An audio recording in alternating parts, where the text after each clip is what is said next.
You're not broken in love. I can say that a billion times, but I need you to really, really hear that. Your patterns aren't random.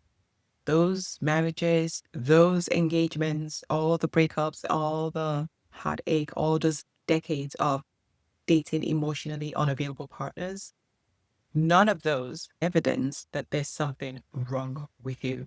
There is nothing wrong with you. They're just evidence that your design has been operating unconsciously. So today I'm going to be diving into the five love languages, the words of affirmation, act of service, quality time, physical touch, gifts. Gary Chapman brought this innovative, revolutionary work to us. And it really did change a lot of lives and a lot of relationships, including mine. When I first discovered it, it was great. But after all that I've been through, after all my marriage, my engagements, I knew there was something incomplete. And that set me on this journey to really, really discover how the five love languages are actually incomplete. So the love languages tell you what to do in love, the actions you should take, the behaviors you prefer, but they don't tell who you are in love, your energetic blueprint. And that is what we're going to be talking about today. See you in a second.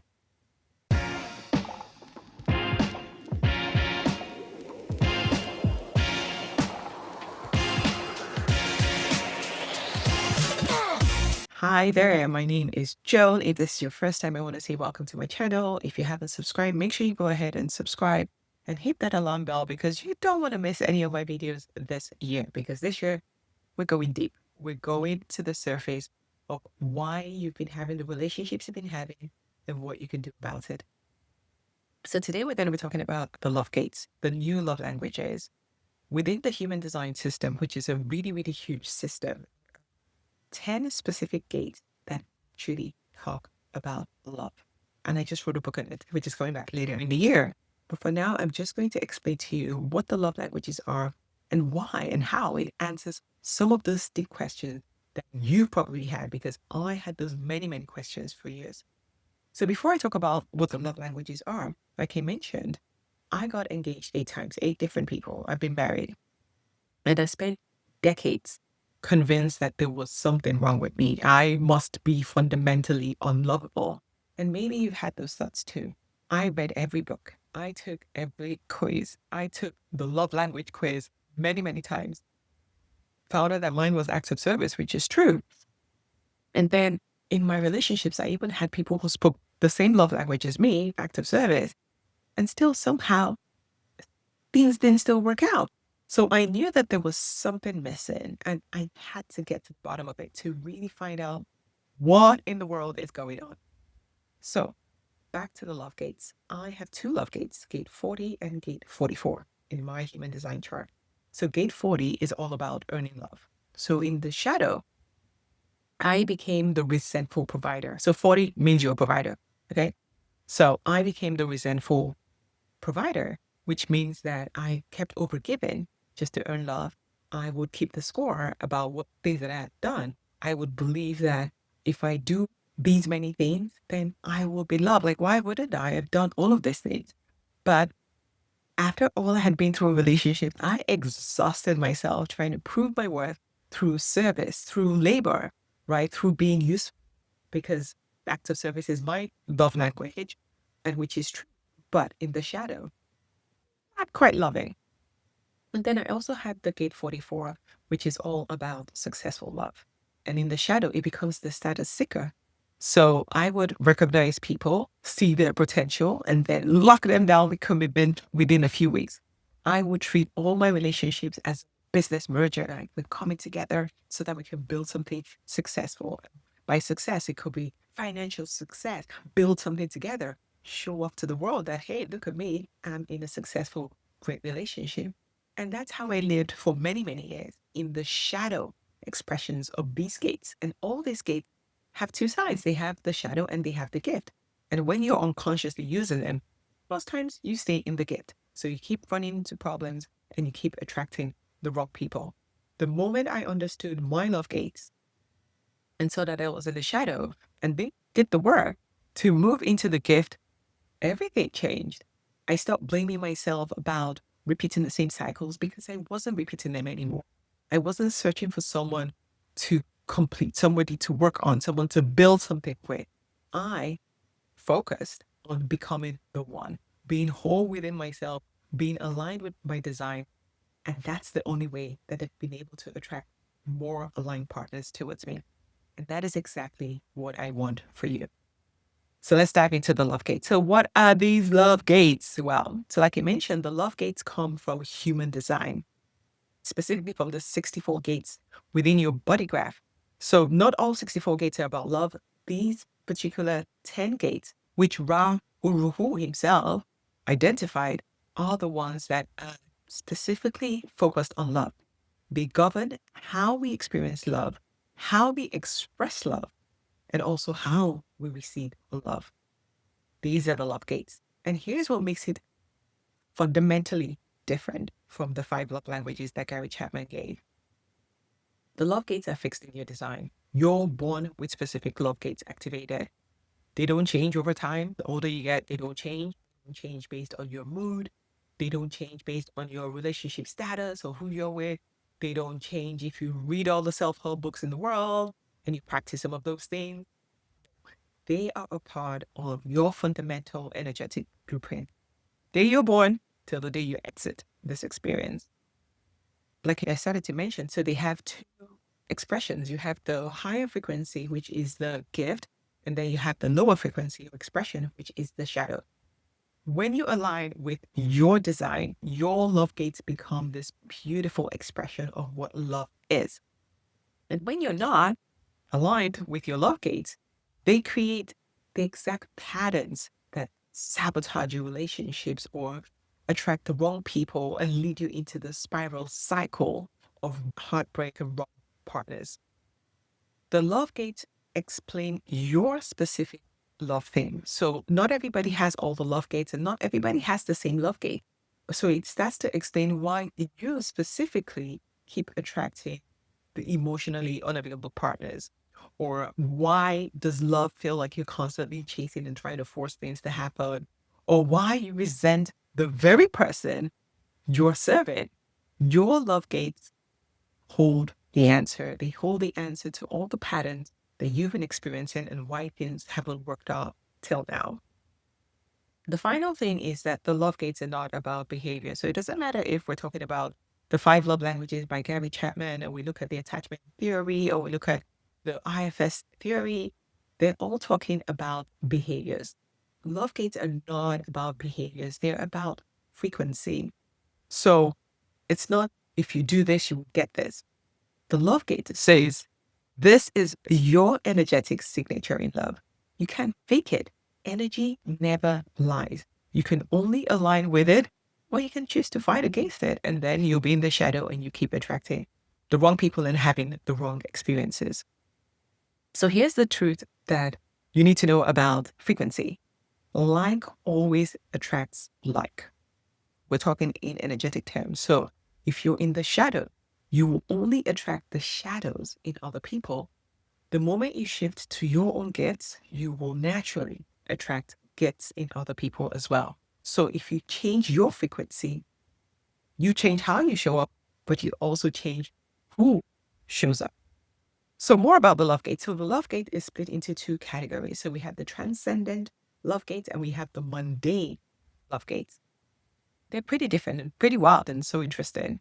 So the transcendent love gates are love through someone. So these are 4 specific gates that connect you to love as this universal force. They're about experiencing love through someone to connect to something greater, to connect to spirit, to God, to humanity, to life, or even to connect to your own being. So this isn't personal. This is transpersonal. So there are 4 of those. I don't have any of those, but there are 4 of those. And we'll start off with gate 25. This is the love of spirit. This is universal love. So this love is the pure, unconditional love that flows through you to all beings. So this is not that romantic person to person love. No, this is bigger than you. This is the love of something bigger expressed through you to others. In the shadow, though, this becomes the innocent bypasser. So constantly using spirituality to bypass real intimacy, staying in this naivety, suffering in relationships because you're trying to connect to something bigger than the person. Because universal love is not about a person, it's not about that partner. And then when it's in the gift, this is the wise vessel. This is your love being able to hold space for others without you losing yourself. So think about priests. Think about people who embody that kind of love for everybody. That's what the Gate 25 is all about. And then the next transcendent gate is Gate 15. This is the love of humanity, extreme compassion for humanity. So think of it as political love, loving the collective, organizing humanity so that we don't destroy ourselves, a deep, deep compassion for all. You want everybody to be okay. You want everybody to be treated fairly. You want everybody to have certain things, which is a good thing.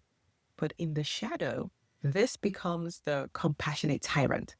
You start becoming this extremist about how others should love, about how others should be, about how society should be, about how governments should be and behave, and what structures need to be destroyed and what structures need to be created. So you can become this ruthless extremist, this tyrant when it's in the shadow. And of course, in the gift, you become the compassionate architect because we need that. We need people to help us create a better world, a better love that can spread across humanity. So that this becomes extreme love that includes healthy boundaries for yourself and tolerance for others as well without being this extreme tyrant. So that's the gift of the Gate 15. And then we'll move on to Gate 46, which is the love of the body. So this is the third transcendent.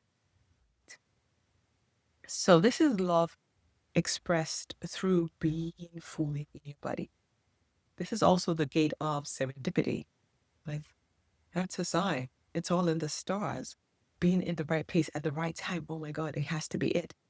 This is all about holding the body as a sacred temple of your physical presence. So in the shadow, this becomes the serendipity addict. So constantly chasing love, constantly chasing mysticism. You want it to be written in the stars. You want everything to connect, right place, right time, right person. Boom, boom, boom. It's done. In your body, this starts to look like body shaming, hating your body, wanting your body to be perfect. But in the gift, this becomes the embodied adventurer. This is when you're fully present in your physical vessel.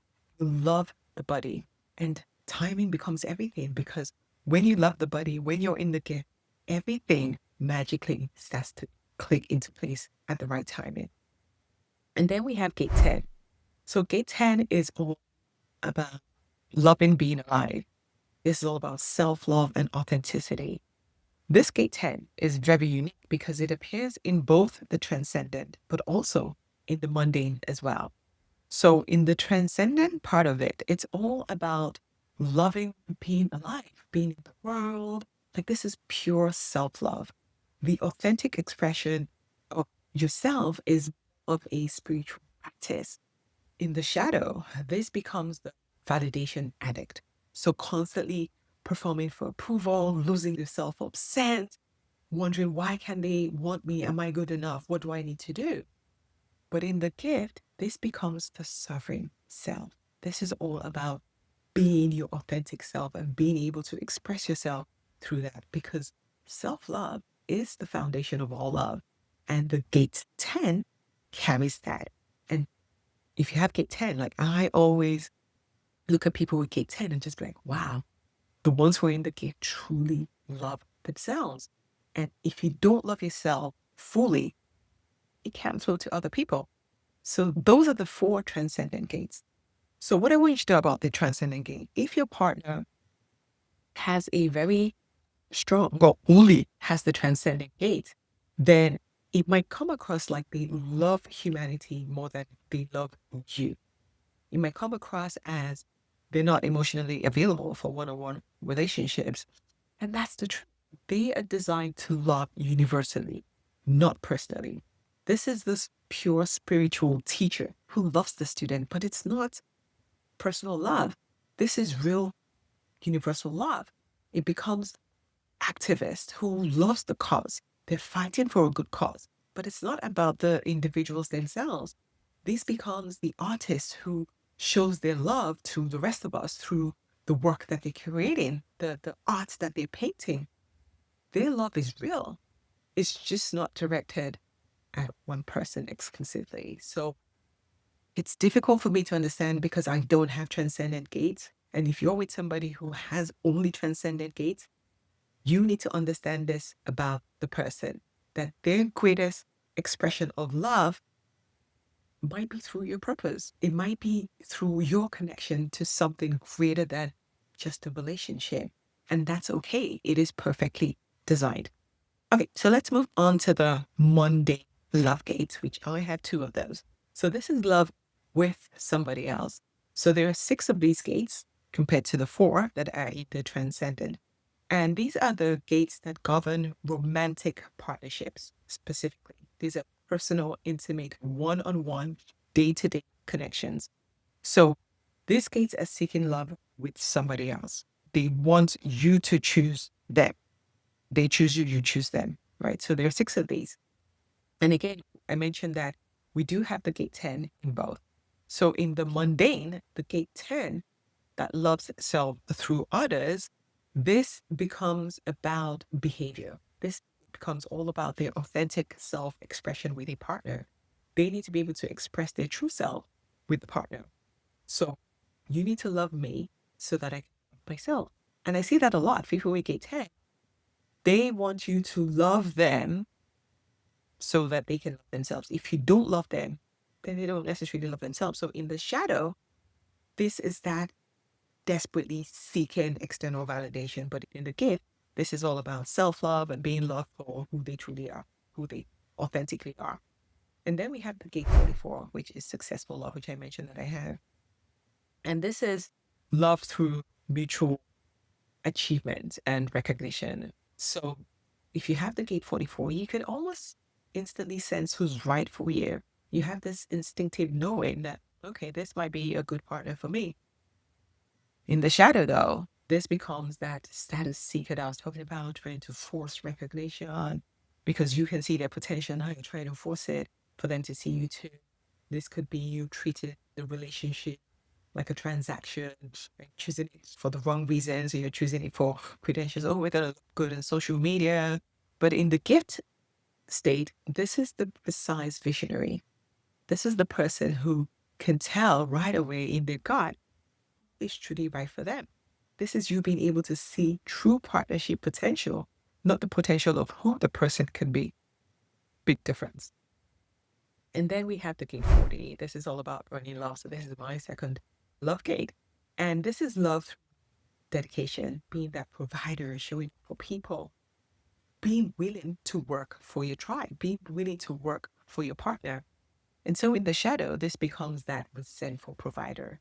You're constantly giving, you're doing all the right things because you believe that the more that you do, you'll be loved. You're doing all this labor to be loved. And that causes a lot of problems because when the person doesn't love you, then the resentment starts to build and then you're frustrated, hate being the provider. Then you promise you're never going to provide again, but you're naturally wired to be the provider. So in the gift, this becomes the devoted provider. So this is all about you committing to this person and giving from overflow and giving from the fullness of your heart because you love the person, not because you're given so that you can receive. No, you're given because you love giving, because you're a natural provider, but only to the right people, only to the right people. And then we have gate 58. This is the gate of perfecting love. So this is love through challenge and refinement. So you're constantly pushing others to be better. You're able to see flaws. You're able to see things that can be better within the relationship. You're able to give constructive criticism. But in the shadow, this becomes what I call the chief improvement officer. So this constant criticism, this constantly auditing your partner. Nothing is ever good enough, always finding things to complain about, which can be a bit tiring. In the gift, you become the refinement. So this is about joyful betterment, trying to make the relationship better, waiting to be invited to give your opinions on your corrections. This is about elevating both of you through love. And then we have gate 41.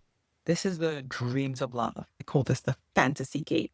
So this is all about fantasy, desire, imagination, love. You feel the potential of what love could be, new experiences, adventure, exciting love. In the shadow, this becomes the fantasy chaser. This is constantly living in this unrealistic expectation of what love could be, or always chasing the next high. And then once you get it, you're like, okay, moving on, it's boring.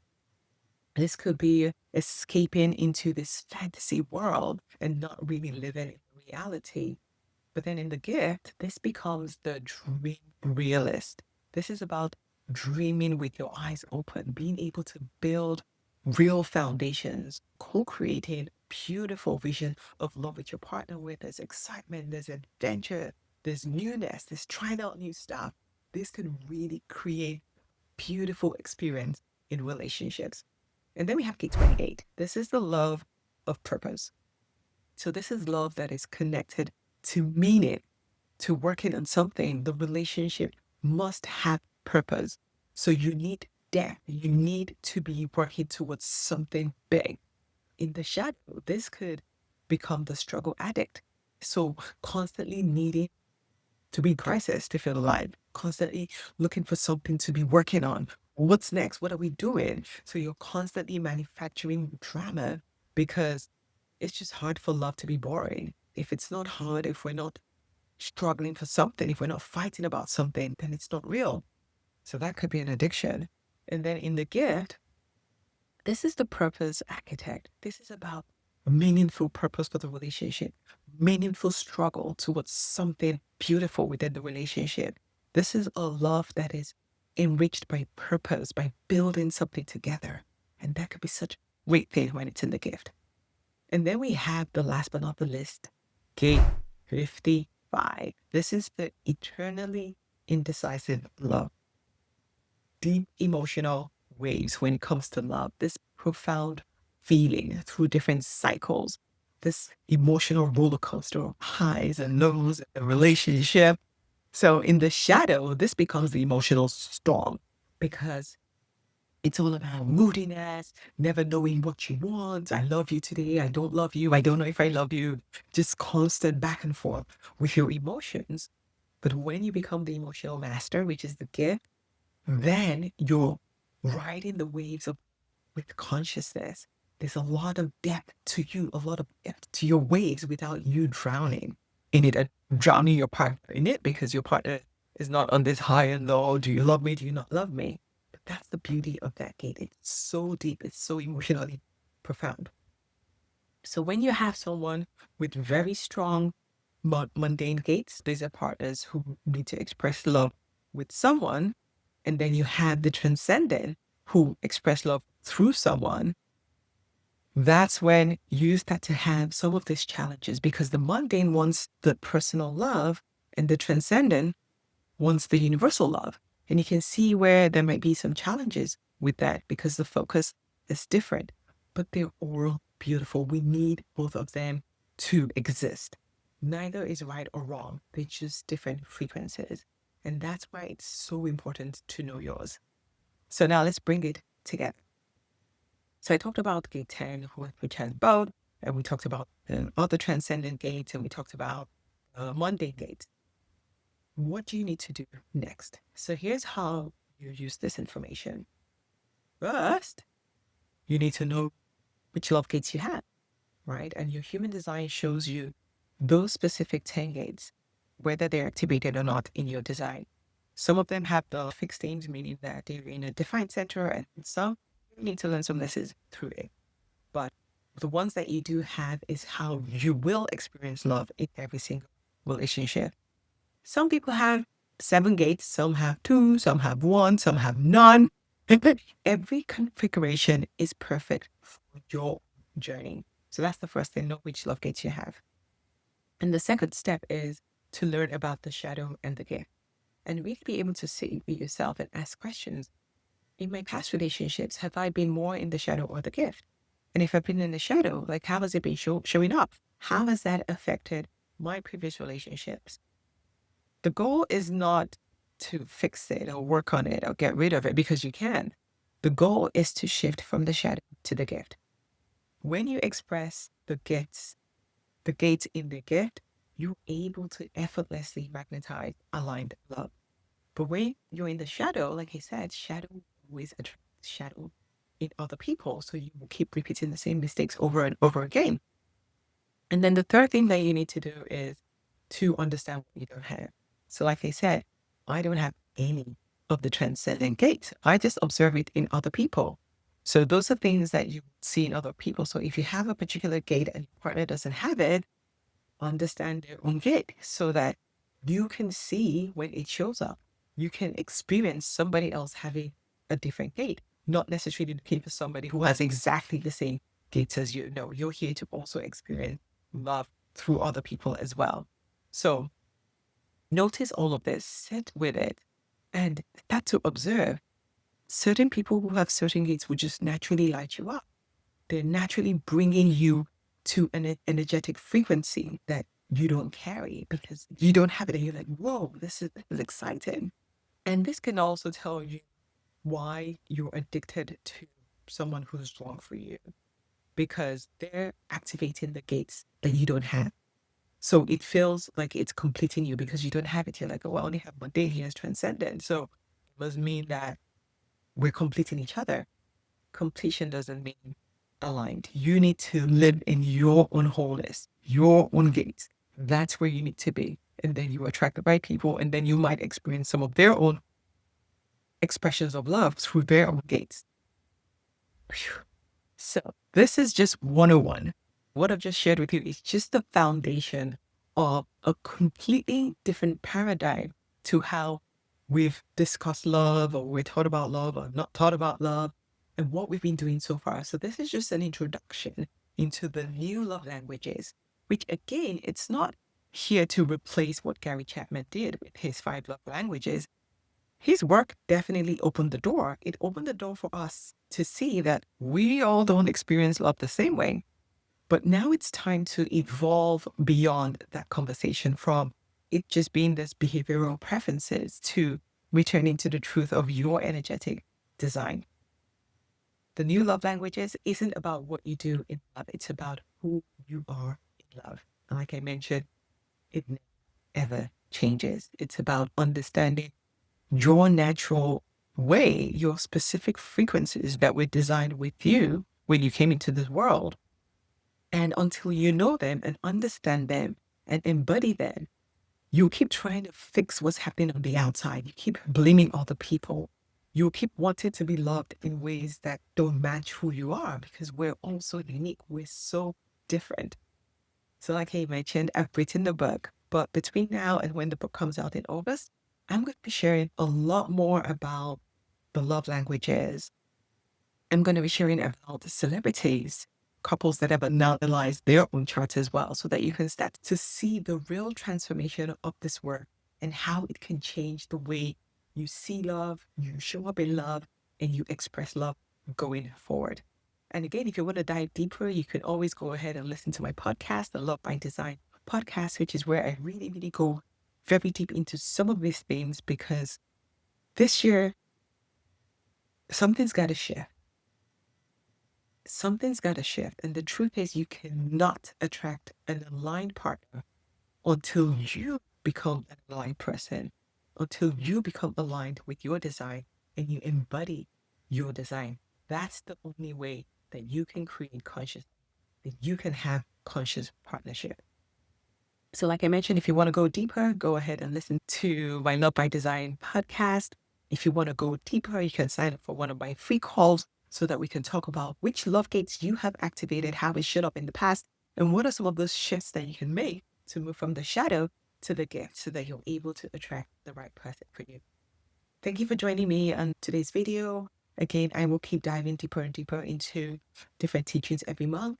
And if you haven't downloaded your chart, I have lots of links. You can download the charts to see what love gates that you have, because that is the starting point. Understanding you. That is the goal. Understand, doing a factory reset and going back to the truth of who you are, who you've always been, and who you were designed to be. Go ahead and like and share this video.